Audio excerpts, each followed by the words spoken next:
I'm joined now by Hala Gorani from the Republican National Convention in Cleveland, Ohio. Hala, Donald Trump's big night is ahead, but a former presidential rival is taking some of that luster away, or at least trying to. Absolutely, and I think in many ways he's succeeded. Many people are talking today about Ted Cruz, his political rival during the campaign. He refused to endorse Donald Trump. He reiterated his position today, saying, I'm not going to throw my support essentially behind a man who has insulted my wife and who has maligned my father. It is this evening the biggest night in Donald Trump's political career, no doubt about it. He will be accepting the Republican presidential nomination. It will be a totally different atmosphere, of course, from what happened last night. That's when Ted Cruz took to the stage and, as we mentioned, refused to endorse Donald Trump. Listen. And God bless the United States of America.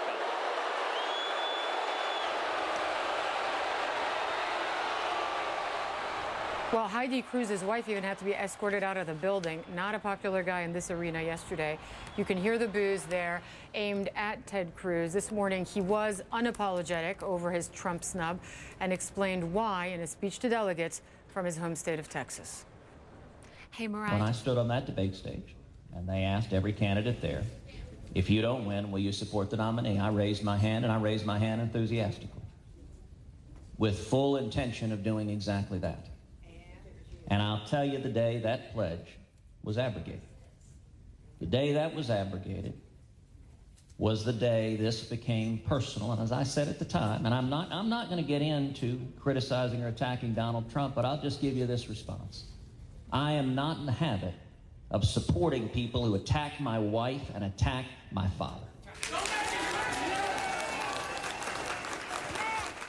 That comment referring to some derogatory comments and tweets from Trump during the primaries, one of them directed at his wife, a retweet directed at his wife. Manu Raju has more on Cruz's convention speech and the scathing reaction last night.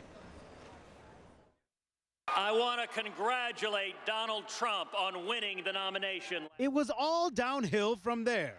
Ted Cruz delivering a 25-minute speech that may follow him forever, refusing to endorse Donald Trump at the Republican National Convention. Stand and speak and vote your conscience. Vote for candidates up and down the ticket who you trust to defend our freedom and to be faithful to the Constitution. Cruz mentioning Trump's name just once during his primetime address.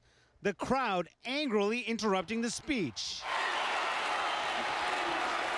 Then Trump suddenly appears in the stands, upstaging the GOP runner-up yet again. Trump later tweeting, wow, Ted Cruz got booed off the stage, didn't honor the pledge. I saw his speech 2 hours early, but let him speak anyway. No big deal. Donald Trump made the offer to speak without any conditions. He thought Senator Cruz might have been a little bit more politically smart. I think it was awful. And quite frankly, I think it was selfish. Tonight, and he signed a pledge, and it's his job to keep his word. Cruz later not backing down. I laid out a very simple standard. We need a president who will defend liberty and be faithful to the Constitution. I hope very much that is who the next president will be. Former House Speaker Newt Gingrich trying to reframe Cruz's comments as party unity. I think you misunderstood one paragraph that Ted Cruz, who is a superb orator, said. Ted Cruz said, you can vote your conscience for anyone who will uphold the Constitution. In this election, there is only one candidate who will uphold the Constitution.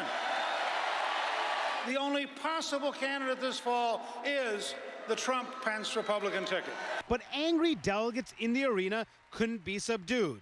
Video posted on Twitter shows security escorting Cruz's wife Heidi out of the arena while being heckled by Trump supporters. But two of Trump's former rivals showing they can put the bitter campaign season behind them. The time for fighting each other is over.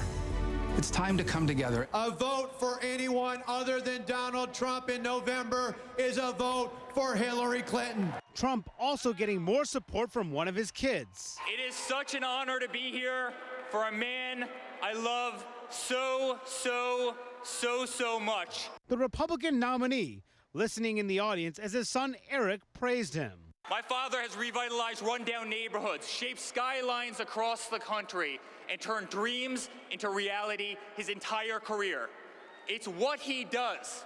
It's who he is. And after days of denying Melania Trump's speech was plagiarized, I can't move on because you keep lying about it. Did a portion of the language of that speech come from Michelle Obama's speech, yes or no? As far as we're concerned, there are similar words that were used. on Wednesday, a Trump aide offered to resign over the firestorm, admitting that it was a mistake to lift passages of Melania's speech from Michelle Obama's 2008 address. I thought it was terrific the way she came forward and just said, look, it was a mistake that I made.